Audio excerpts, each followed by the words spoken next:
तालुका क्रीडा संकुल येथे जे भव्य असं शेतकरी पक्षी प्रदर्शन भरवण्यात आलं होतं, तर या पशुपक्षी प्रदर्शनात कालवड विभागामध्ये ह्या आरमाडाच्या कालवडीने प्रथम क्रमांक पटकावलेला आहे। तर त्याचे शेतकरी मित्र सचिनजी भिसे आपल्या सोबत आहेत, तर त्यांच्याकडनं आपण थोडीशी त्यांच्या गोठ्यामध्ये मागील जवळजवळ 2 वर्षापासून भडांगे अप्पांच्या सानिध्यातून त्यांनी पशुप्रजननामध्ये एक क्रांतीचं पाऊल टाकलेलं आहे, तर त्यांच्याविषयीच आपण त्यांच्याकडनं त्यांची माहिती विशद करून घेऊ। तर सचिनजी, मी तुम्हाला राहणार सुर्डी तालुका केज जिल्हा बीड, आणि हा फक्त 1-2 वर्षाखाली 2 गाईपासून सुरू केलेला व्यवसाय आहे। पण सुरुवात आप्पाचे भडंगे आप्पा मेडिकल यांचे आणि माझे संबंध चांगले असल्यामुळे त्यांच्या थोडंसं मार्गदर्शनाखाली सुरुवातच ब्रीडिंगवर आणि त्यांनी काही लोकांच्या भेटी घालून दिल्या।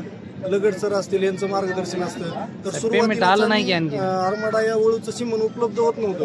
1-2 मास वायाला घालवावं लागले आणि आपण कारखान्यावर गेला तरी जमून लगेच। त्यानंतर पहिल्याच डोसमध्ये गायी कन्सिव्ह राहिल्या आणि गायीनं एक चांगल्या क्वालिटीच्या जन्म दिला। आज 11 महिन्याची कारवड 420 किलो वजनामुळे ब्रीडची कमाल आहे असं म्हणा, कारण दुसऱ्या पण 11 महिन्याच्या 300 किलो पर्यंत पण गेलेले नाही आणि ब्रीडमुळे 1-2 मिनिटं गेले। तर आता सध्या करण्यासाठी पूर्ण तयार आहे। या ठिकाणी नंतर नगर साहेबांच्या मार्गदर्शनाखाली पुढचं हिचं हे होईल।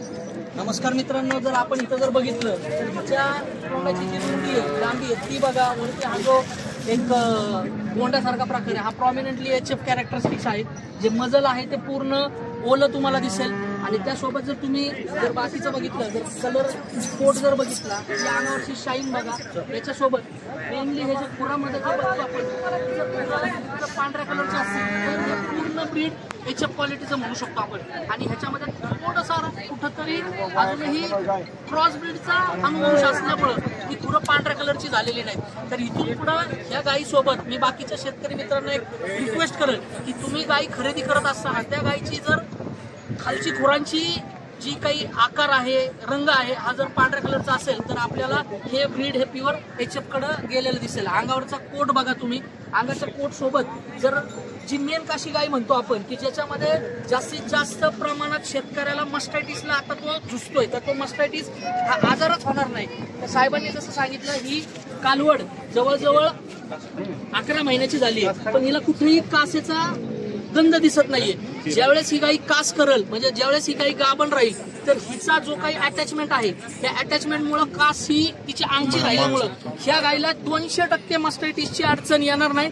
तुम्ही पुढून पासून तर शेवटपर्यंत बघा, हे मानेचा जो काही पाठीचा जो काही आहे तो स्ट्रेट कणा दिसतोय, आणि हे हिपोन वरती असल्यामुळं या गायीवरती जर आपल्याला उद्या नैसर्गिक पद्धतीने कृत्रिम रेतन जरी वळू थ्रू करायची जर वेळ आली, तर आपण ती इझिली ही गाई त्या वळूचं वजन इझिली कॅपेबली घेऊ शकते। आणि इथं गाभण क्षमता जास्त राहण्याचं प्रमाण हे असं स्ट्रक्चर असल्यामुळं होऊ शकतं। तर शेतकरी मित्रांनो, आपण जास्तीत जास्त आपल्या कळंब भागात भडांगे अप्पांच्या मेडिकलमधनं चांगल्यातल्या चांगल्या पशु प्रजननाच्या वळूचं लिंग निर्यादित सिमेंट वापरून आपल्या गोठ्यात चांगली पशु प्रजनन आपण करून घ्यावी, एवढी नम्र विनंती। धन्यवाद।